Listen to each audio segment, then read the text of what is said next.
हरिओम। आइए आज हम लोग गीता महायज्ञ के अगले चरण में गीता का दूसरा अध्याय देखते हैं। गीता का दूसरा अध्याय बहुत ही महत्वपूर्ण अध्याय है। वैसे तो प्रत्येक अध्याय बहुत ही महत्वपूर्ण है, लेकिन इस अध्याय को आप पूरे गीता का सार समझ सकते हैं। इस अध्याय में एक जीव की यात्रा शोक और संताप से प्रारंभ होते हुए स्थितप्रज्ञ की मुक्ति की अवस्था तक की यात्रा दिखाई गई है। इस अध्याय का नाम सांख्य योग आचार्यों ने रखा है। सांख्य का मतलब है विवेक, ज्ञान। आप इस अध्याय को विवेक का योग या ज्ञान योग भी कह सकते हैं। तो यहां पर हम लोगों को बहुत ही एक सुंदर घटनाएं घटित होती हैं कि अर्जुन यहाँ पे शुरुआत में भगवान के चरणों में शिष्य की तरह फॉर्मली समर्पित होता है। इस अध्याय के अंदर हम लोग मोटे तौर से 4 सेक्शंस देख सकते हैं, 4 खंड विराजमान है। पहले खंड का विषय है कि अर्जुन की शरणागति, अर्जुन की शिष्य की तरीके से उपलब्धता। भगवान श्री कृष्ण ने अर्जुन को उसके बाद अपने शिष्य की तरह स्वीकारा, और जब उन्होंने शिष्य की तरह स्वीकारा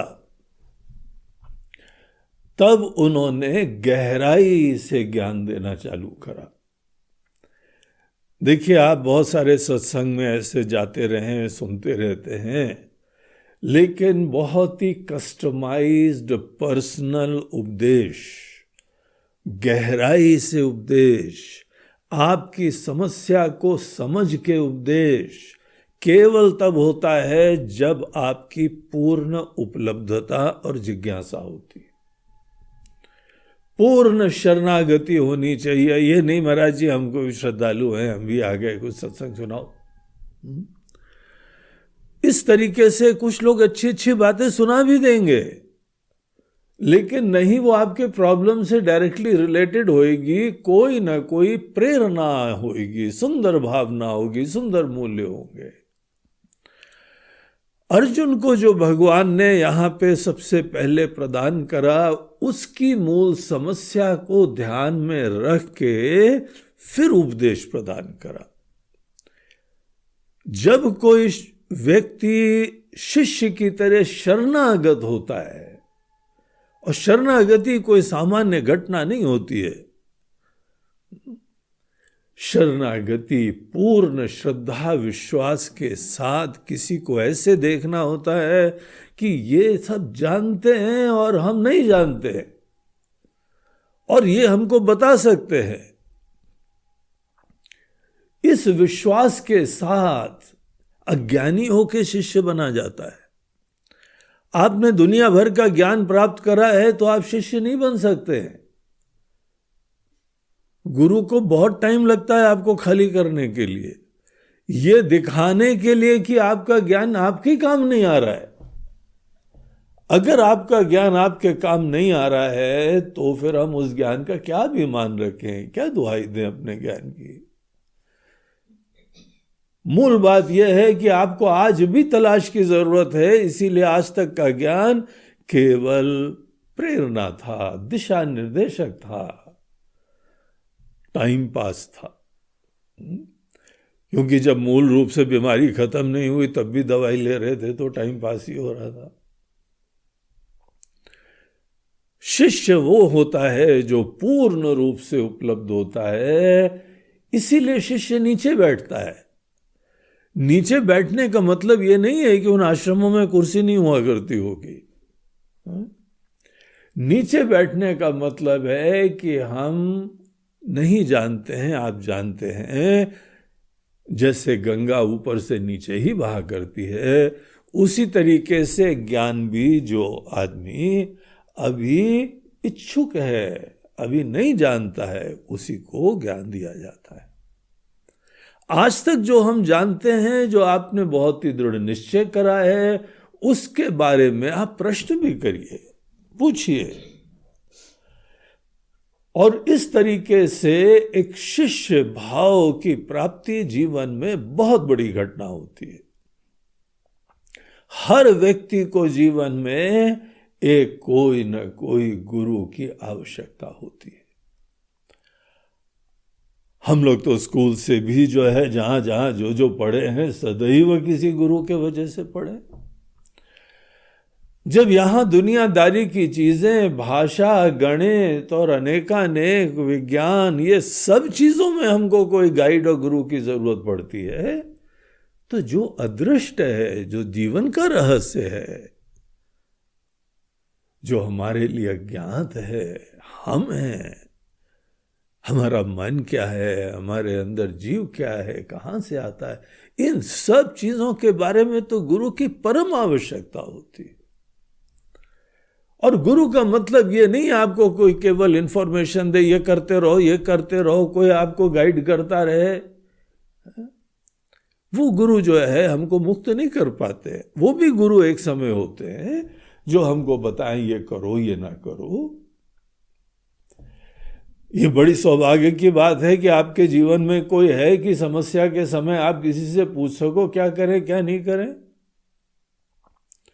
तो कोई धर्म के दृष्टिकोण से हमको कुछ मार्गदर्शन दे सकता है, वो भी बड़ी कृपा है। लेकिन उससे भी महान चीज ये होती है कि हमको पता लगे कि धर्म है क्या, हम कौन हैं। वहां पे कुछ करना कराने की बात थोड़ी है। आपको पूजा करना है, योग करना है, अनेक चीजें ऐसे ध्यान करना है, इन सब चीजों के लिए हमको कोई गाइड की जरूरत पड़ती है। लेकिन जो कर्म के लिए हमको सहायक होते हैं वो मुक्ति नहीं प्रदान करते।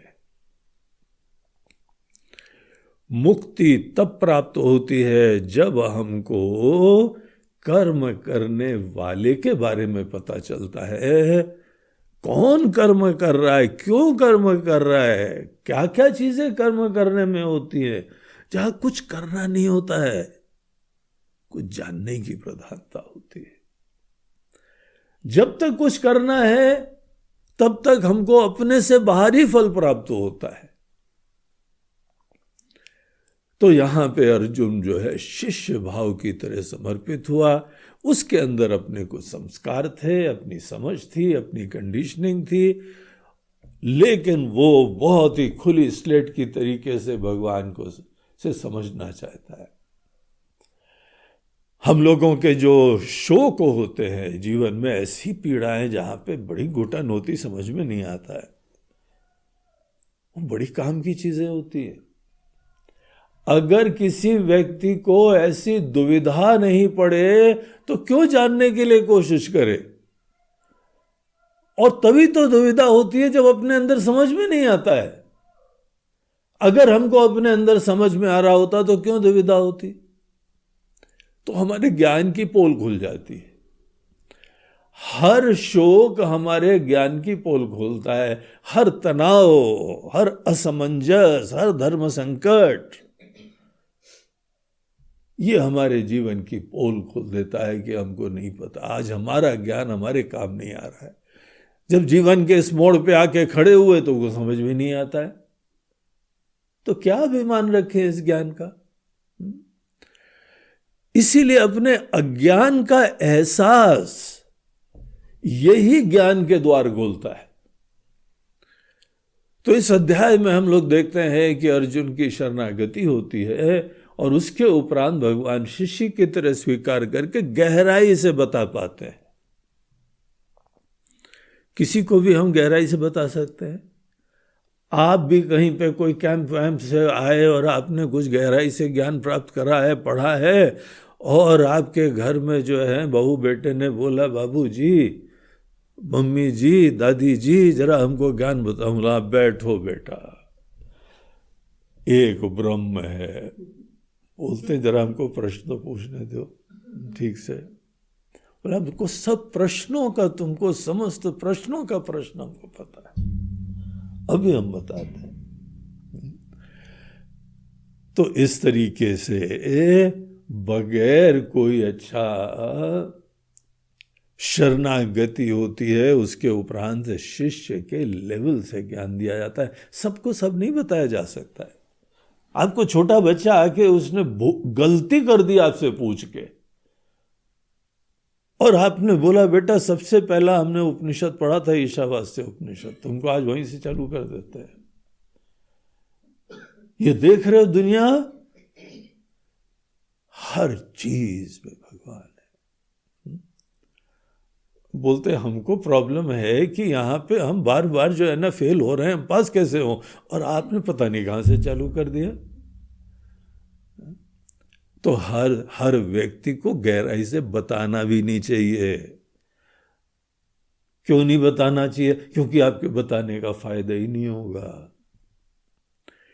इसीलिए सब महात्मा लोग बड़े बुद्धिमान हैं, वो तब तक गहराई का ज्ञान नहीं देते हैं जब तक कोई आके शरणागत नहीं होता है।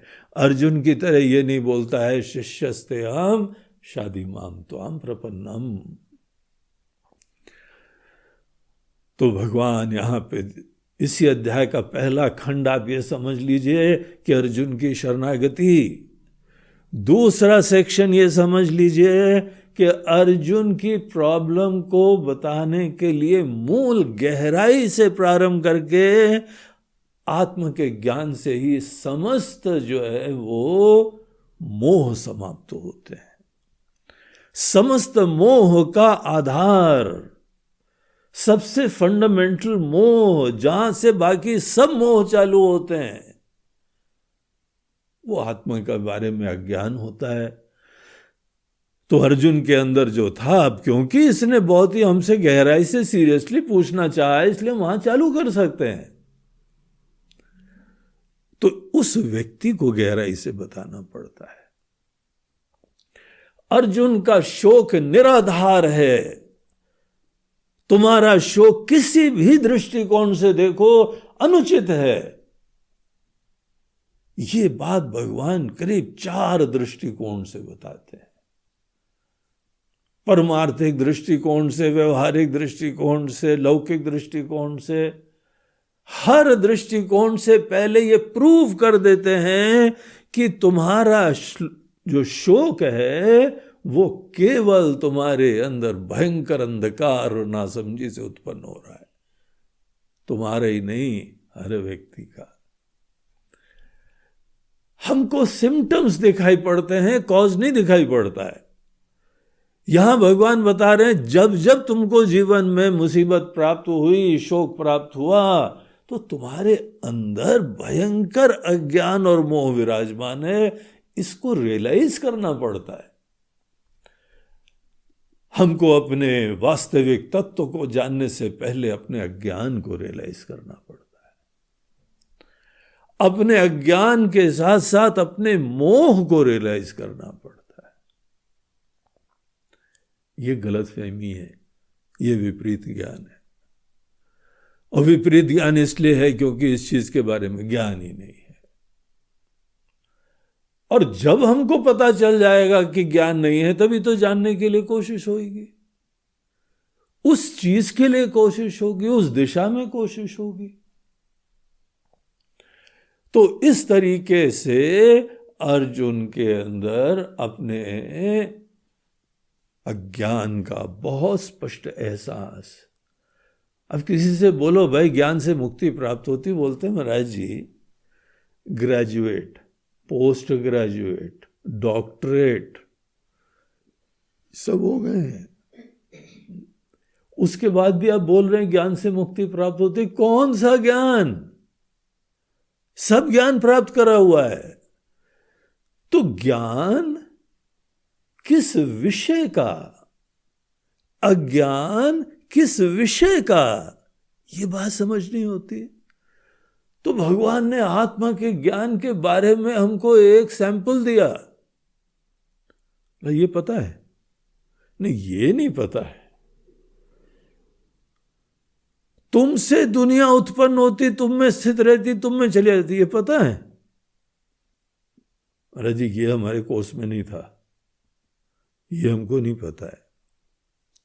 हम अविनाशी हैं, अमृत स्वरूप हैं, और हम नित्य हैं, शाश्वत हैं। शाश्वतो यम पुराण न हन्यते हन्यमाने शरीर, ये पता है?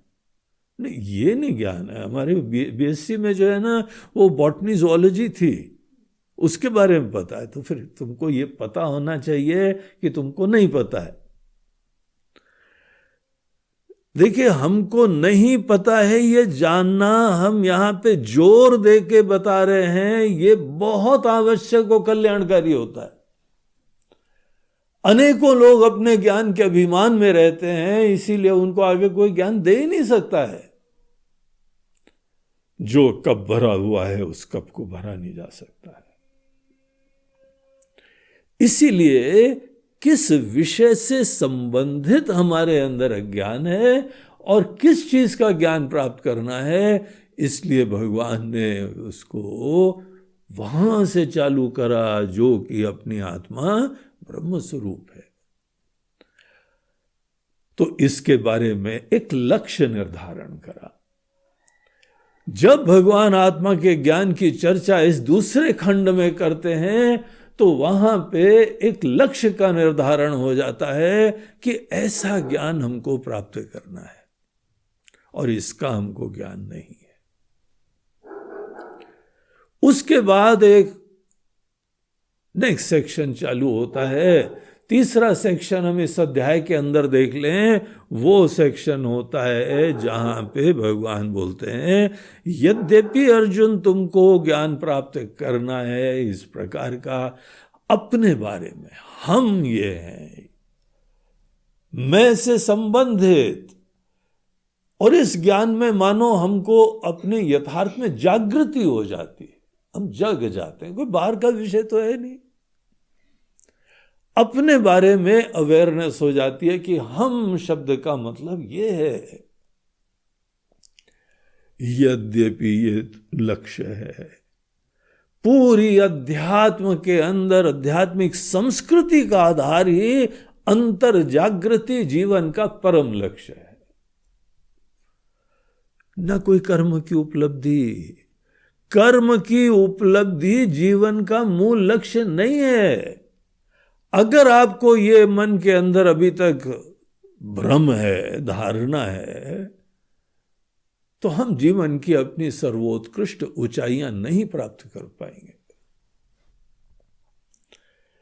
इसीलिए ये बहुत अच्छी तरह पता होना चाहिए, जीवन की परम सिद्धि अपने अंदर की कुछ जागृति होती है।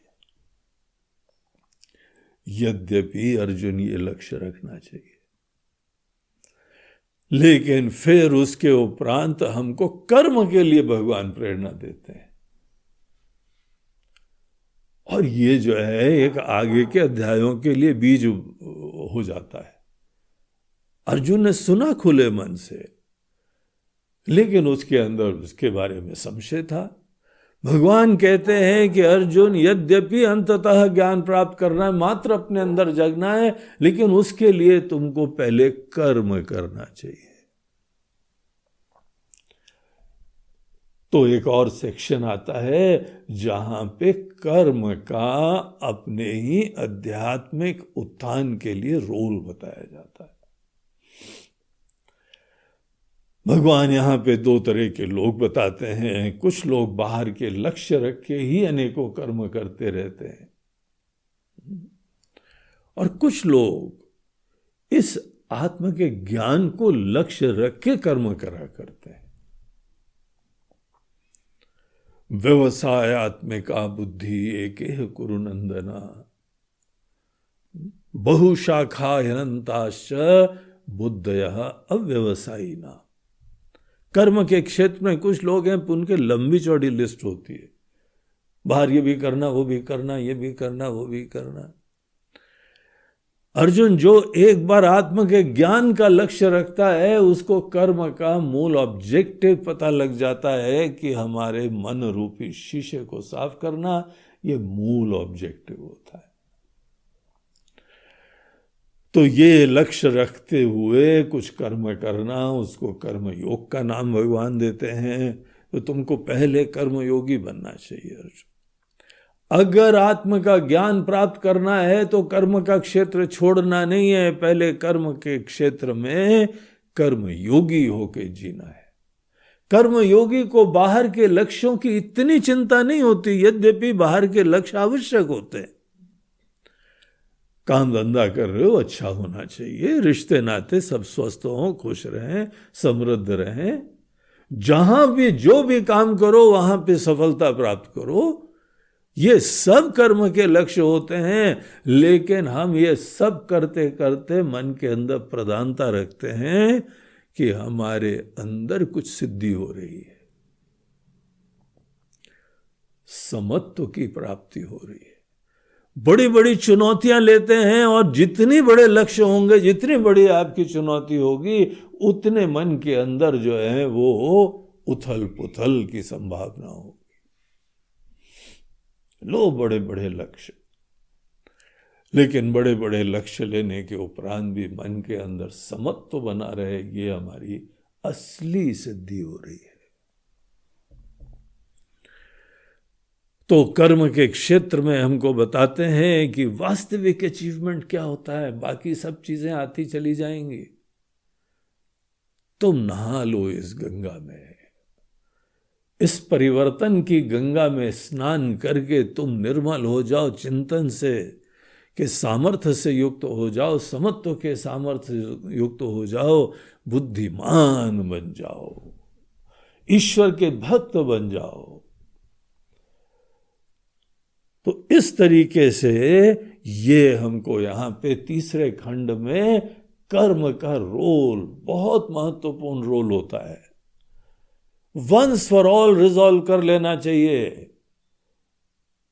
कुछ लोगों के पास एक गिने चुने प्रश्न होते हैं, जब भी मिलते हैं वही घूमपुर के पूछते, महाराज जी एक महत्वपूर्ण प्रश्न है, ज्ञान से मुक्ति होती, कर्म से होती कि भक्ति से होती? अब ये दिखता है ना कि कितना उन्होंने सतही चिंतन करा, कुछ विचार ही नहीं करा। और गीता में क्या बताते हैं? ज्ञान तो तुमको एक दिन प्राप्त करना ही करना है, लेकिन उसके लिए बहुत भक्ति से युक्त हो के हर क्षण ईश्वर की आस्था तुम्हारे कर्म की प्रेरणा होनी चाहिए। हर कर्म के पीछे ईश्वर का प्रेम और भक्ति ही विद्यमान होनी चाहिए। वही तेल होना चाहिए इस बाती को जलने के लिए, दीपक को जलने के लिए। हर चीजें आवश्यक होती हैं और ये कोई स्वतंत्र मार्ग नहीं होते हैं। एक और बहुत बड़ा भ्रम प्रचलित है कि ज्ञान मार्ग, भक्ति मार्ग, कर्म मार्ग, ये सब चीजें हम लोग के शास्त्र में नहीं है। ये किसी के दिमाग की उपज है, ठीक है, सब लोग के अंदर कुछ भी विचार आ सकता है, उसमें कोई प्रॉब्लम नहीं है। लेकिन एक समन्वयात्मक दृष्टि हमको शास्त्र बताते हैं, जहां पे हमको कर्म का भी बहुत इंपॉर्टेंट रोल है। बड़े प्रेम से, बड़ी भक्ति से प्रेरित होना बहुत महत्वपूर्ण रोल है, और अंदर कुछ ज्ञान प्राप्त करना ये तो अति महत्वपूर्ण गोल ऑफ लाइफ है। तो कर्म के क्षेत्र के बारे में, कर्म का रोल अध्यात्म में बहुत इंपॉर्टेंट होता है, ये तीसरे खंड में बताते हैं। और एक चौथा खंड है जहां पे बताते हैं कि जीवन में जो सिद्ध पुरुष होते हैं, प्रबुद्ध लोग होते हैं, उनको यहां स्थित प्रज्ञ का नाम दिया। जिनके अंदर प्रज्ञा उत्पन्न हो गई है और प्रज्ञा सदैव विद्यमान रहती है। प्रज्ञा की उत्पत्ति एक शिष्य का पहला गोल है, और कर्म में जो है योग की सिद्धि के द्वारा प्रज्ञा की स्थिति संभव होती है। जो व्यक्ति केवल शास्त्र का अध्ययन करता है एकांत में रहता है, वो डरता है परिस्थितियों से। क्यों नहीं जा रहे होने को परिस्थितियों में? महाराज जी सब ज्ञान व्यान खत्म हो जाता है, शांति हो जाती है, कोई समझता वस्ता भी है नहीं और कुछ हमको करना है नहीं, सब बोझा लगता है। कर्म के क्षेत्र में जो व्यक्ति अपने अंदर संतुलन नहीं रख पाता है, प्रेरणा नहीं रख पाता है, विवेक नहीं रख पाता है, उसकी प्रज्ञा कभी स्थित नहीं होती। इसीलिए जिस व्यक्ति को जीवन में सिद्ध पुरुष गीता बताती है, बोलते हैं स्थित प्रज्ञ होना। जो परम तत्व है, तुम्हारी परम सच्चाई है, दुनिया की परम सच्चाई है, उसमें जगना और वो ज्ञान सतत हर पल विद्यमान रहना। ऐसे जो प्रबुद्ध व्यक्ति को एनलाइटेंड लोग, इनको ही बोलते हैं हम लोग। जो भी जीवन मुक्त है, उपनिषद इनको ऐसा वर्ड यूज करते हैं, जीवन मुक्त। जीवन के रहते रहते मुक्ति होनी चाहिए। मरणोपरांत मुक्ति ये यहां पे हमारे लिए इष्ट नहीं है। मनुष्य जीवन बहुत बहुमूल्य है और इसको स्वस्थ होकर जीना चाहिए, और स्वस्थता ही मुक्ति है। क्योंकि स्वस्थता का मतलब स्वस्मिन तिष्ठति। जो स्व की वास्तविकता में जग गया है वो स्वस्थ हो गया है। और हर व्यक्ति का स्व ब्रह्म है, इन्फिनिट है, इम्पेरिशेबल है, अविनाशी है, शाश्वत है, दिव्य है, पूर्ण है, अनंत है। अपनी ऐसी वास्तविकता में जग के जीना, तब जीवन, मनुष्य जीवन का तभी आनंद होगा। जैसे रोगी व्यक्ति का जीवन कितना कष्टदायक होता है, वैसे अज्ञानी और मोहित व्यक्ति का जीवन भी इसीलिए कष्टदायी होता है। तो जीवन मुक्त किसको बोलते हैं? अर्जुन ने प्रश्न पूछा, भगवान स्थित प्रज्ञ से का भाषा, क्या लक्षण होते हैं, क्या पहचान होती है? स्थित प्रज्ञ उतार चढ़ाव में कैसे रहता है, कैसे अपनी अभिव्यक्ति करता है, कैसे यहां पे विचरता है, कैसे अपने साथ रहता है? ये सब प्रश्न अर्जुन ने पूछे। उसको इतनी जिज्ञासा हो गई कि दिस इज वर्थ इट। ऐसे ही हमको जीवन जीना चाहिए।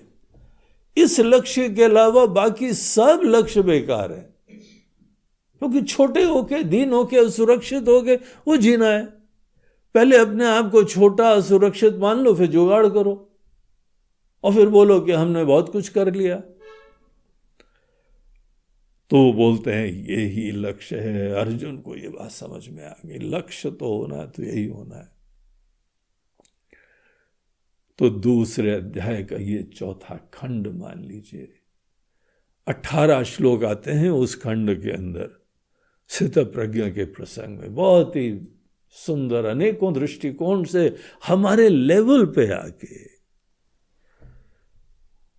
तो ये यहां पे इस अध्याय का मोटा मोटा 4 सेक्शंस हैं, खंड हैं। इसके अंदर हम लोग ब्रीफली जो है इन चीजों को देखें। पहले अध्याय के बाद अर्जुन जो है वो एकदम शोक से पूरा टूटा हुआ था। दूसरे अध्याय का प्रारंभ संजय उवाच, संजय के वचनों से होता है। संजय जो है धृतराष्ट्र को बता रहे हैं कि ऐसा जो अर्जुन था, जिसके अंदर अपने ही कंफ्यूजन्स के वजह से ऐसी डिस्पॉन्डेंसी उत्पन्न हो गई थी, ऐसी दुविधा, ऐसा भयंकर शोक, तो जिसने अपने हाथ से उसने धनुष छोड़ दिया था, आंख में आंसू भरे हुए थे, अश्रुपूर्णा कुलेक्षणम, विषाद से ग्रसित, संताप से ग्रसित, घुटन पीड़ा से ग्रसित अर्जुन ने भगवान से ये जब बोला था कि हम नहीं लड़ेंगे और बैठ गया, उसके बाद भगवान ने अर्जुन से कुछ कहा। अर्जुन इतना बोल रहा था, तर्क दे रहा था, बुद्धिमान बनने की कोशिश कर रहा था, हमारे दृष्टिकोण को जस्टिफाई करने की कोशिश हो रही थी, और भगवान कुछ नहीं बोल रहे थे, चुपचाप सुन रहे थे। जब बोल चुका, थक के बैठ गया और उनको देख के बोल रहा है, कुछ समझ ही नहीं रहे हमारी बात, कुछ भी रिस्पॉन्ड ही नहीं कर रहे।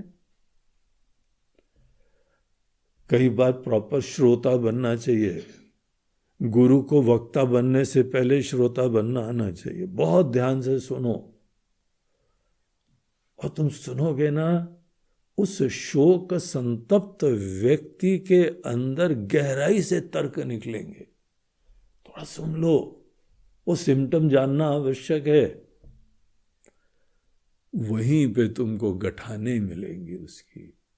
अब बोलने ही नहीं दोगे तो फिर तुमको इतना बोलने की आतुरता है, ज्ञान देने की आतुरता है, तुमको पता ही नहीं लगेगा कि कहाँ कहाँ गठाने हैं उसके अंदर।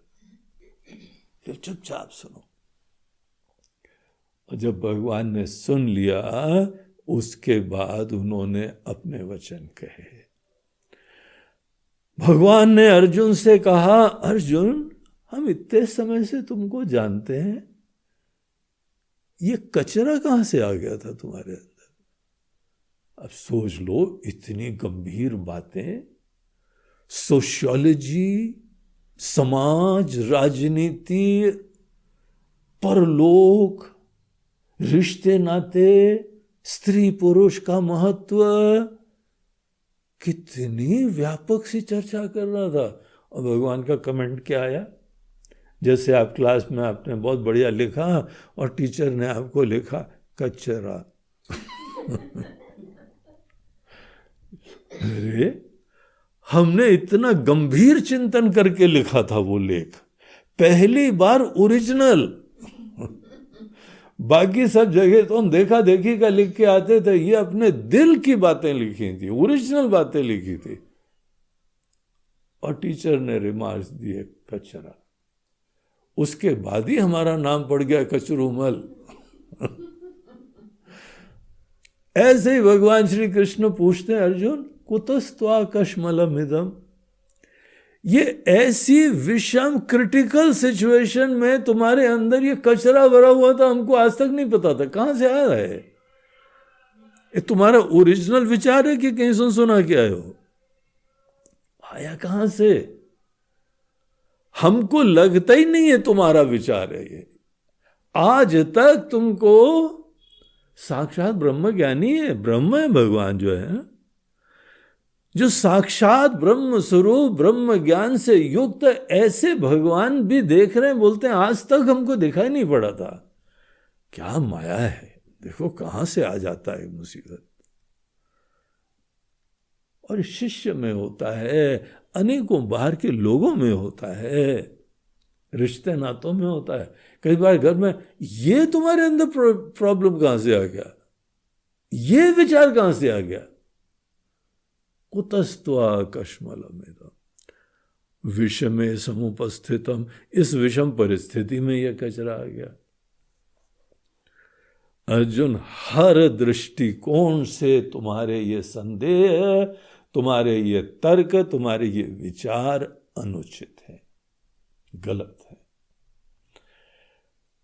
आर्य लोगों को, जो कि यहाँ पे ज्ञानी लोग होते हैं, ऋषि लोग होते हैं, प्रबुद्ध लोग होते हैं, समझदार लोग होते हैं, कहीं पर भी उनके अंदर ऐसे विचार नहीं देखोगे। तो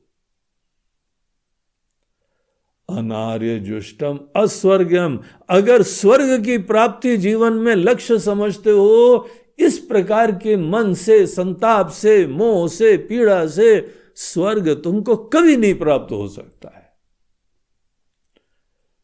जो व्यक्ति जीवन में अल्टीमेट स्वर्ग, ऐश्वर्य की सिद्धि करना चाहता है, धन दौलत, अनेकों संपत्ति, समृद्धि, इज्जत, प्रतिष्ठा, यही तुम अगर जीवन का लक्ष्य समझते हो, इस स्टेट ऑफ माइंड से तुम कभी नहीं सिद्ध कर सकते हो। इसको बोलते हैं अस्वर्गम, अकीर्तिकरम अर्जुन। और ये जो तुम्हारे मन के अंदर ये कचरा, ये जो कचरा आया है जिसकी वजह से तुम ही दुखी हो रहे हो, संतप्त हो रहे हो, आंसू गिर रहे हैं, किसी ने कल्पना करी थी? हमने सुना है अर्जुन की बहुत बड़ी बड़ी मूछें थी, आंखों से आंसू टपक रहे हैं, मूछों से धीमे धीमे नीचे जा रहे हैं। आंखें और नीचे के बीच में ये जंगल आता है, उसके अंदर ये जो है धाराएं आ रही। क्या हाल बना रखा है तुमने? तुम सोचते तुमको बड़ी कीर्ति मिलेगी, तुम्हारा नाम होगा, तुम्हारी बड़ी प्रसिद्धि होगी। आओ अहिंसा की मूर्ति रूप हे ज्ञानी। आगे भगवान डिटेल दिखाते हैं, अभी तो ट्रेलर बता रहे। किसी दृष्टिकोण से तुम्हारी महिमा नहीं होने वाली इस जीवन में, इस दुनिया में। इसलिए यह कचरा है। और अगर तुम इस कचरे को इस परिस्थिति में, जब तुम्हारा पूरा समाज, तुम्हारी दुनिया, धर्म के समस्त जो है वो आचार्य लोग तुमसे उम्मीद कर रहे हैं तुम्हारे समाज में पुनः धर्म की स्थापना करने के लिए, उस समय तुम भी जो है फिसल जाओ, वही कार्य करने लगो। युद्ध न लड़ने की, ऐसी चुनौतियों का सामना न करने की ठान लो, क्या बोलेंगे तुमको? यार हमने सोचा वो अच्छा पुरुष है, वो तो ना पुरुष निकला, नपुंसक निकला, बहुत ही ढीला ढाला निकला। भगवान स्पष्टता से, उनके ओपनिंग स्टेटमेंट है ये। अब आप सोच लीजिए, अर्जुन बैठा होगा बड़े भारी भारी तर्क देने के बाद, और ये ट्रीटमेंट मिला उसको, मिस्टर कचरूमल। और वो कचरूमल भी जो है उनको साथ साथ बोलते हैं नपुंसक हो। क्लैब्यमास्मगम पार्थ न एतत्त्वोपपद्यते। ये क्लैब्यता को प्राप्त मत हो अर्जुन, ये तुमको शोभा नहीं देता है। आज के दिन के लिए ही फौज ने तुमको तैयार करा, प्रतिष्ठा दी, समाज ने इज्जत दी। आज तो धर्म की स्थापना के लिए तुमसे उम्मीदें हो रही हैं, और धर्म के लिए कार्य करने के बजाय क्षत्रिय लोग तो कभी पीठ नहीं दिखाते हैं, और तुम यहां से पहले ही हार के जा रहे हो। अर्जुन तो टूट गया था। और ये कुछ लोग बताते हैं इसमें भी धृतराष्ट्र की योजना थी। उसने बड़ा कॉन्शियसली, डेलिबरेटली साइकोलॉजिकल वॉरफेयर खेला हुआ था। अर्जुन के मन में शंका के बीज डाले गए थे, जगह चूज करी गई थी। कुरुक्षेत्र इसीलिए चूज करा गया था, यहां पे आदमी के मन के अंदर बहुत ही सुंदर संवेदनाएं, भावनाएं उदित होने लगती हैं। तो ये सब मन के अंदर ऐसा ढीलापना उत्पन्न होने लगा, और भगवान बोलते हैं ये मन की कमजोरी है। क्षुद्रम हृदय दौर्बल्यम त्यक्तोत्तिष्ठ परंतप। तुम तो परंतप हो, तुम्हारे वजह से परान शत्रुन तापयति। तुमसे तो डरते हैं शत्रु लोग। जो गलती करता है वो तुमसे डरता है, ऐसा तुम्हारी जो है वो पहचान है समाज में। इसीलिए तुम्हारे रहते रहते कोई अधर्म के पथ पे नहीं चलेगा, 10 बार सोचेगा वो। हे परंतप, उठो, अपने अंदर से ये कचरा छोड़ो और उठो। एक ही झटके में अर्जुन के सब तर्कों पे पानी फिर गया। आज भी अनेकों लोग बोलते हैं अर्जुन के तर्क में दम था, अपनों को थोड़ी मारना है। अपनों को मारने के लिए कहां इशू है भैया? इशू ये है कि जब अपने लोग विनाश कर रहे हो, अपना या दूसरों का, उनको रोकोगे कि नहीं रोकोगे? तुम्हारा लाडला जहर पी रहा है, रोकोगे कि नहीं? बोलो नहीं तो बेटा तुम तो कुछ भी पीना चाहो पी लो। बिजली का तार है, उंगली डाल रहे वहां पे, रोकोगे कि नहीं रोकोगे? नहीं, हमारे अपने लोग हैं, उनके लिए तो सब जायज है। यहां इशू ये है कि कोई गलती के मार्ग पे जा रहा है, विनाश के पथ पे चल रहा है। समाज दुखी था ऐसे राजाओं से। करप्शन, ये आजकल का हम लोग नहीं देखते हैं। जब भी अधर्म लोगों का राज्य होता है, वहां पे करप्शन होता है, झूठ होता है, लूट होती है। सब यहां देश का फॉरेन एक्सचेंज जो है वो ले जाके, यहां का धन ले जाके फॉरेन बैंक में रखा जाता है। ये कोई नई चीज थोड़ी है। जब जब अधर्मी लोग राज्य करेंगे, उनको अपने स्वार्थ के अलावा किसी चीज की चिंता ही नहीं होती है।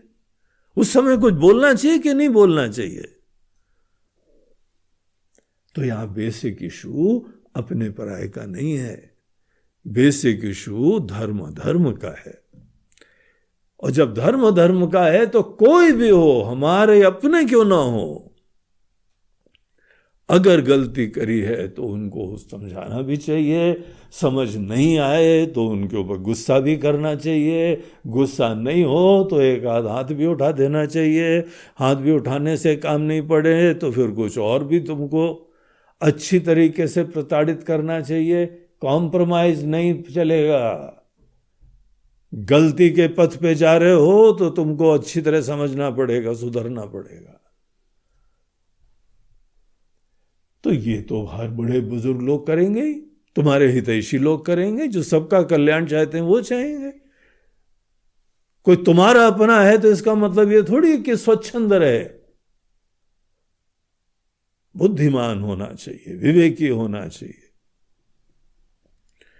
इसलिए अर्जुन के तर्क में कोई दम नहीं था। जब भगवान ने ऐसे कड़क वचन कहे, क्षत्रिय के लिए इससे बड़ी गाली नहीं है। अगर हम लोग गाली कहें, गाली किसी के लिए उसका पद से के अनुरूप न बोलना वो गाली है। बड़े कठोर वचन है ये, हृदय को जो है वह उद्वेलित कर देने वाले। ऐसे वचन जीवन भर किसी ने अर्जुन के लिए नहीं बोले थे। जहां आप सुना वो भी भगवान कृष्ण होता हूं, आप ही बोल रहे हैं। क्या हिल गया होगा अर्जुन। और हिलाने का पता है क्या फायदा होता है? असलियत निकलने लगती है। जहां अर्जुन के जो है तर्कों के ऊपर पानी फेरा, जहां असलियत बताई, अर्जुन बोलता है भगवान आप समझते क्यों नहीं है? असली बात क्या है? बोलते हैं बताओ ना असली बात। असली बात यह है कि जो हमारे लिए पूज्य हैं, जिनके हम गोदी में खेले हैं,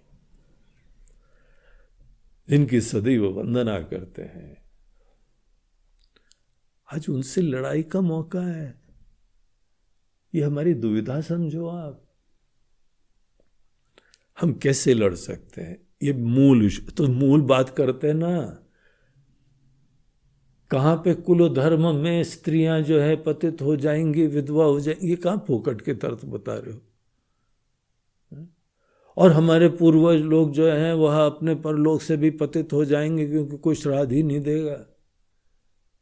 ये तर्क का क्या महत्व है? क्यों नहीं सच्चाई से अपनी मन की बात कह रहे हो? असलियत छुपाने के लिए तुम सामने ढोंग कर रहे हो, और जो नहीं समझ पाते हैं वो उस ढोंग के चक्कर में फंस जाते हैं। लेकिन अर्जुन की किस्मत थी, भगवान श्री कृष्ण है, प्रबुद्ध हैं, सब ताड़ गए। तो उसने बोलना चालू करा, अर्जुन वाचाल हो गया। जो स्तब्ध हो गया था वो वाचाल हो गया, और दिल से असलियत बताने लगा कि ये कंफ्यूजन है हमारे अंदर। हमारे अंदर हे भगवान धर्म संकट विराजमान है। एक मन हमारा करता है कि हमको जो है यहां धर्म के साथ संघर्ष करना चाहिए, उसको उखाड़ के फेंक देना चाहिए। और दूसरा मन हमारी अनेकों अपने लोगों के प्रति संवेदनाओं के वजह से शिथिल पड़ जाता है। उस समय हमारा मन बोलता है नहीं नहीं, लड़ाई का मार्ग सही नहीं है, ज्यादा कड़क नहीं होना चाहिए, नहीं समझ में आता है तो इन्हीं लोगों के ऊपर छोड़ देना चाहिए, बहुत ज्यादा भूकंप नहीं लाना चाहिए, इन लोगों के ऊपर छोड़ दें, ये लोग अपने आप समझेंगे, करेंगे, एक दिन रियलाइज करेंगे कि बापू जी ने ये कहा था, तब समझेंगे। बोलते हैं तुम हार मान रहे हो। और ऐसा भी नहीं है कि हम पूरा छोड़ सकते हैं। अगर दो पक्षों में से एक पक्ष का निर्णय हो जाए तो कभी भी धर्म संकट नहीं होता है। धर्म संकट उस अंतस्थिति को बोलते हैं कि हमारे सामने दो विकल्प हैं, उन दोनों में हम गुण भी देख रहे हैं, उन दोनों में दोष भी देख रहे हैं, इसीलिए हम कुछ नहीं कर पा रहे, निष्क्रिय हो गए हैं, हम स्तब्ध हो गए। यह हमारी अंतस्थिति है। इसको अर्जुन नाम देता है धर्म संकट। धर्म सम्मूढ़ चेता, हमारा चेतस, हमारा मन धर्म से उचित क्या है ये समझने में सम्यक मूढ़ा है, बहुत अच्छी तरह कंफ्यूज्ड है, कुछ नहीं दिखाई पड़ रहा। तो वो असलियत देखो अब बताता है। और फिर उसके उपरांत शरणागत होता है, बोलते हैं भगवान हम आपके चरणों में समर्पित होते हैं, आप कृपया हमको बताइए।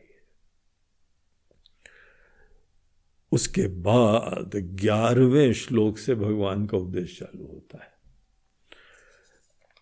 इस बीच संजय जो है वो धृतराष्ट्र को बताते हैं कि जब अर्जुन शरणागत हुआ तो भगवान प्रसन्न होके, प्रसन्न व भारत, उसकी जो है मुसीबत को ऐसा जैसे कुछ है ही नहीं बड़ी बात, उसको जो है हंसी में टालते हुए, उसको जिसको नहीं पता है उसके लिए भयंकर संकट है, और जिसको पता है उसके लिए कोई बड़ी बात नहीं, लाइटली लेते हुए। और अपने ये वचन उन्होंने चालू करे तो 11वां श्लोक जो दूसरे अध्याय का है, वहां से भगवान कृष्ण का पहला उपदेश का वचन चालू होता। As a Guru, as a teacher,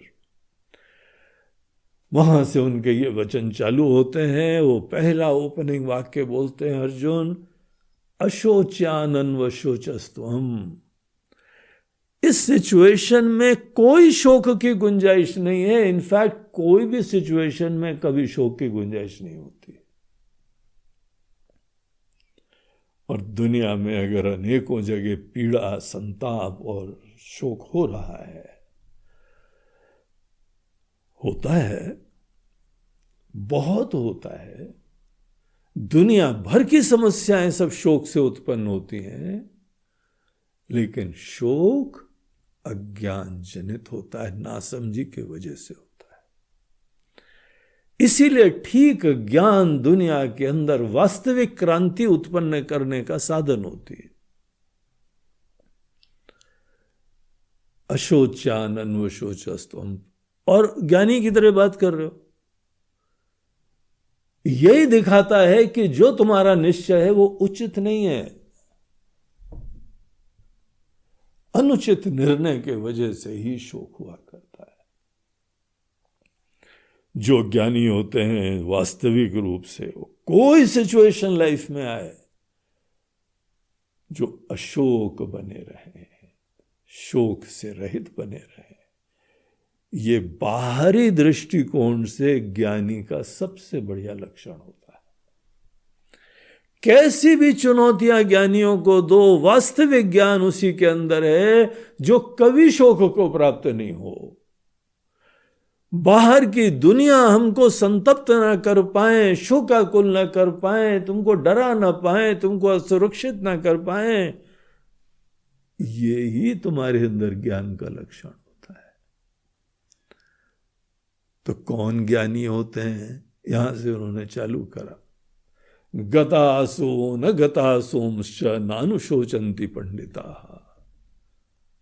वो लोग जो चीज चली गई है, जो नहीं जा रही है, नहीं अभी तो ठीक है लेकिन भविष्य में ऐसा होने वाला है, शोक करने की बात नहीं है। कोई चुनौती आई, निपटना है हमको, राइट निर्णय लो और निपटो।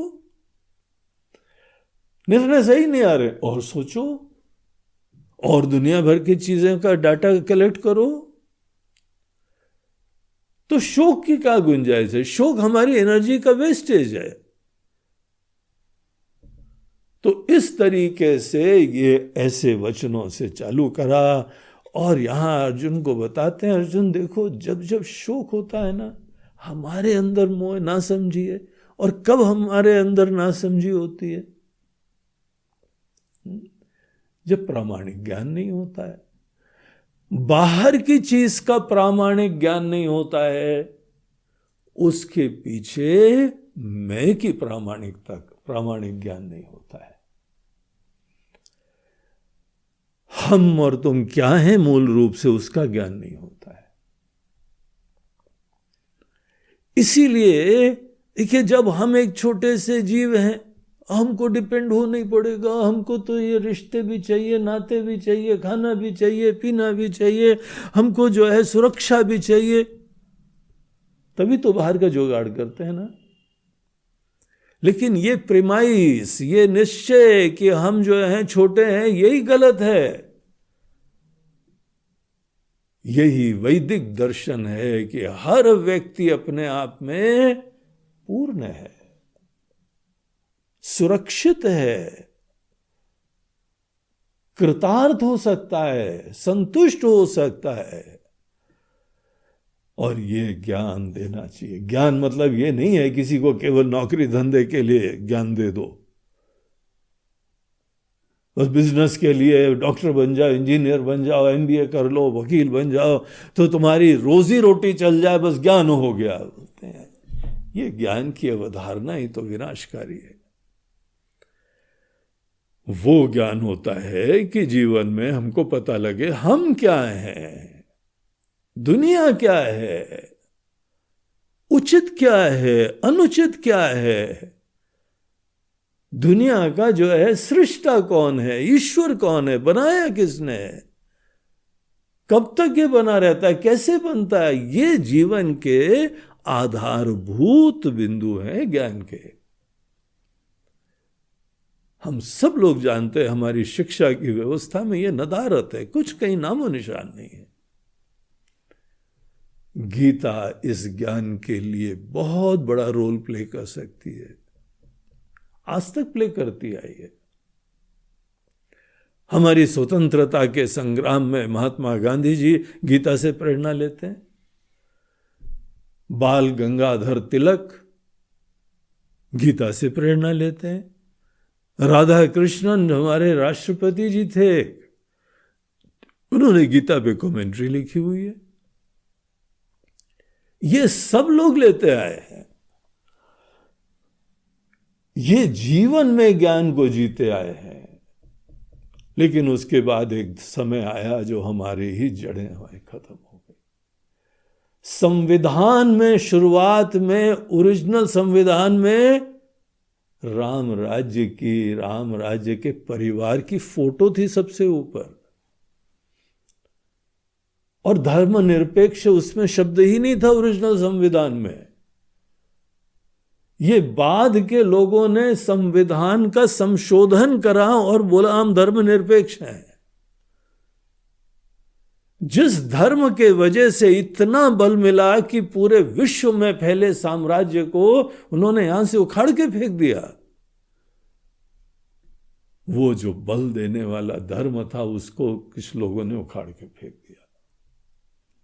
उसके बाद से हम इसी देश में फॉरेनर्स हो गए, सतही ज्ञान वाले हो गए, काम धंधे वाले हो गए मात्र।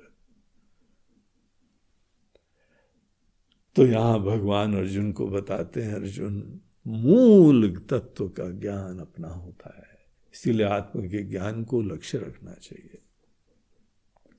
अनेकों दृष्टिकोण से बताते हैं ये आत्मा का स्वरूप होता है अर्जुन।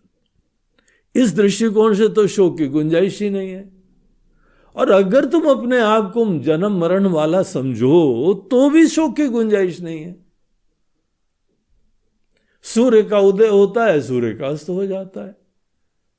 जिसका उदय होता है उसका अस्त होना है, जिसका अस्त होता है उसका पुनः उदय होना है। यही तो हमको सूर्य देवता डेली सिखाते हैं। सूर्य देवता का अस्त हो रहा है तो कौन रोता है? क्यों नहीं रोते हो? क्योंकि हम जानते हैं उदय होने वाला है।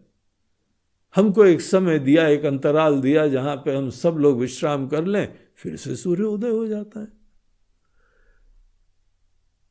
जीव का अगर यहां पे अंत होता है तो थोड़ी देर वो विश्राम मानो कर लेता है, फिर से नया शरीर मिल जाता है, फिर से चालू हो जाता है। उसके लिए शोक क्या करना है? व्यवहारिक दृष्टिकोण से स्वधर्मम अपि चावेक्ष्य न विकंपितुम अर्हसि, केवल तुम्हारी प्रकृति, तुम्हारी प्रेरणा, किसी कर्म के क्षेत्र में तुम कुछ करना चाहते हो, उस दृष्टिकोण से हम देखें, उसको बोलते हैं स्वधर्म के दृष्टिकोण से देखना। तुम्हारी अंतः प्रेरणा जिस क्षेत्र में काम करने की है, उस चीज के दृष्टिकोण से देखना। वहां पर भी क्या है? तुम एक क्षत्रिय हो, योद्धा हो, केवल अपने आप को योद्धा के दृष्टिकोण से देखो। कौन जो है योद्धा इस प्रकार से पलायन करेगा? कैसा भी युद्ध हो, अब आ गए हो ना युद्ध के क्षेत्र में, सब लोग तुम्हारा उपहास करेंगे, तुमको भी रणछोड़ बोलेंगे, भगोड़ा बोलेंगे। ये तुमको शोभा देता है? अरे तुम इस क्षेत्र में आए हो, जिस कर्म के क्षेत्र में आए हो, दिलो जान से काम करो, ऊंचाई से दृष्टि रख के काम करो। सफलता होगी तो अच्छा है, नहीं सफलता होगी पर समाज तुमको नमन करेगा। ऐसे हमारे मिलिट्री के योद्धाओं को पूरा देश सलाम करता है, खड़ा हो जाता है, परमवीर चक्र से सुशोभित करता है। आने वाली सदियां सब लोग उससे प्रेरणा लिया करती हैं। मर के भी उसको इज्जत मिली है और मरते दम तक उसके अंदर हार नहीं आई है। स्वधर्म के क्षेत्र में इस अंदाज से कर्म करना चाहिए, तभी तुमको कीर्ति प्राप्त होती है। और कर्म के क्षेत्र के दृष्टिकोण से भगवान बोलते हैं कि अर्जुन, हमने तुमको बुद्धि योग के बारे में बताया, अब हम तुमको एक अन्य दृष्टिकोण से बताते हैं। तो कर्म के क्षेत्र की चर्चा करें। बोला राइट एटीट्यूड कर्म करने का यह है कि तुमको एक कर्म का क्षेत्र मिलता है। ईश्वर ने शरीर दिया, ईश्वर ने दुनिया दी, और ईश्वर की ही आज्ञा और प्रेरणा से तुमको बेस्ट पॉसिबल केवल कर्म करना है। कर्म मतलब परिस्थिति आ गई है, उसमें तुमको अभिव्यक्ति समग्रता से, सुंदर भावना से करनी है। तुम्हारे अंदर अगर कर्म फल की एंजाइटीज बनी रहेंगी तो तुम्हारा काम नहीं हो पाएगा। अनेकों लोगों की यही गलती होती है कि क्या होने वाला है, क्या फल मिलेगा, क्या फायदा होगा, क्या नाम होगा। ये उनके अंदर डिसिपेशंस हो जाते हैं, डिस्ट्रैक्शंस हो जाते हैं, और बॉटम लाइन ये होती है कर्म कर नहीं पाते हैं। अपनी ही एंजाइटीज के अंदर जो है पड़े हुए हमारा आउटपुट जीरो हो जाता है। अर्जुन, कर्म के क्षेत्र में कॉमन सेंस यही है कि आदमी को टोटल फोकस अपने ही जो हम कर रहे हैं बेस्ट पॉसिबल करें। तो वो तरीका भी यहां दूसरे अध्याय में भगवान बताते हैं। तो कर्म के क्षेत्र में तुम्हारे अंदर ऐसा फोकस्ड अप्रोच, कॉन्फिडेंट, क्लियर, निस्वार्थ, प्रेम से दिलो जान लगा के कर्म करने की आर्ट सीखना चाहिए। और ऐसे लोग, उसी मन से ज्ञान प्राप्त करा जाता है। अगर कर्म के क्षेत्र में तुम निर्भीक, निश्चिंत, उत्साही होकर काम करोगे, फोकस होकर करोगे, इसी मन से तो ध्यान करना है, इसी मन से तो ज्ञान प्राप्त करना है, वो ज्ञान भी अच्छा हो जाएगा। तो इस तरीके से ये कुछ बिंदु हैं इस अध्याय के जो हम आपको यहां पे सैंपल की तरह बता रहे हैं। और जब ये बात पूरी हो गई तो अर्जुन ने मन में इंटरेस्ट रखा कि भगवान हमको थोड़ा सा और स्थित प्रज्ञ के बारे में बताइए। हम फील करना चाहते हैं, हम इंस्पायर होना चाहते हैं, उसको हृदय में रखना चाहते हैं। तो अंतिम प्रसंग फिर स्थित प्रज्ञ का आता है। ओवरऑल ये सेकेंड चैप्टर का विषय है। ये पूरी गीता का सार है। 72 श्लोक में ये सांख्य योग नामक पूरा अध्याय और आगे के सब चैप्टर्स एक एक पॉइंट्स को डिटेल में बताने के होते हैं, और पुनः 18th चैप्टर में फिर समराइजेशन होता है। इसीलिए ये चैप्टर को तो बहुत आदर से पढ़ना चाहिए, समझना चाहिए। अगर ये अध्याय किसी ने अच्छी तरह समझ लिया, पकड़ लिया, तो उसको पूरी गीता को पढ़ने की अच्छी प्रेरणा मिल जाएगी। तो इसके साथ जो है वह दूसरे चैप्टर की समरी समाप्त होती है। अब देखिए ये सब चैप्टर्स कितने इंटरेस्टिंग हैं। इसलिए ये चैप्टर सुनने के बाद हम उम्मीद करते हैं कि आपको पूरा चैप्टर पढ़ने की इच्छा हो जाएगी। और हम लोगों के वेबसाइट पे पूरे डिटेल अध्याय के ऊपर व्याख्याएं विराजमान है। एक एक श्लोक श्लोक पाठ कर करके फिर इन चीजों के ऊपर हमारा व्याख्या है। उसको आप पढ़ने का इंटरेस्ट रखिए। और अनेक कमेंट्रीज हैं, उनको लेके समझने की इच्छा करिए। लेकिन एक चीज ध्यान रखो, गीता सेल्फ स्टडी का विषय नहीं होती है। यही सब बातें जो हमने बताई हैं, आप अपनी तरफ से श्लोक पाठ करते रहो, ये सब दिमाग में नहीं आता है। और भगवान खुद बताते हैं कि ये सदैव गुरु के पास पढ़नी चाहिए जाके, और गुरु को बताना नहीं चाहिए, गुरु ये पढ़ाओ, हे गुरु। गुरु के पास तो शरणागत हुआ जाता है, वो अपनी तरफ से बताते हैं क्या बताना है। तो उनको अपना विवेक, अपना डिस्क्रिशन प्रयोग करना पूरे देना चाहिए, और अपने को तो उनके मार्गदर्शन से ज्ञान प्राप्त करना है। तो इसके साथ ये जो है अध्याय यहाँ पे समाप्त होता है।